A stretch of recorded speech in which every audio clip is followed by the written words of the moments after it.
અમદાવાદમાં મેમનગરના વાડીના ચોક પાસે યુવકોએ ધક્કો મારતા એક આધેડનું મોત થયું છે।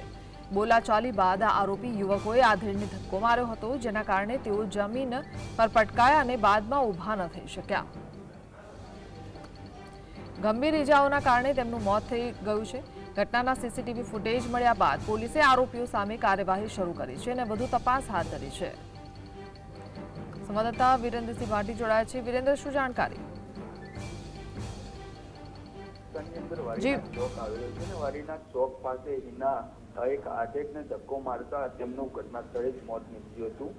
ઘટનાની વિગતવાર જો વાત કરવામાં આવે તો નાથુજી રાઠોડ છે, તેમને જે તેમના રિલેટિવ હતા, તેમના રિલેટિવ પાસે બનાવને લઈને તેમને ધક્કો મારવામાં આવ્યો હતો અને તેમના ભાઈ આ ધક્કો માર્યો હોવાનું હાલ તપાસમાં સામે આવ્યું છે। સમગ્ર જે ઘટના હતી, ઘટનાની અંદર સીસીટીવી છે તે સામે આવ્યા હતા। જે પોલીસ સ્ટેશન આવેલું છે, પોલીસ દ્વારા ઘટનાને લઈને તાત્કાલિક ધોરણસર ઘટનાસ્થળ ઉપર પહોંચીને ગુનો છે તે દાખલ કરવામાં આવ્યો હતો।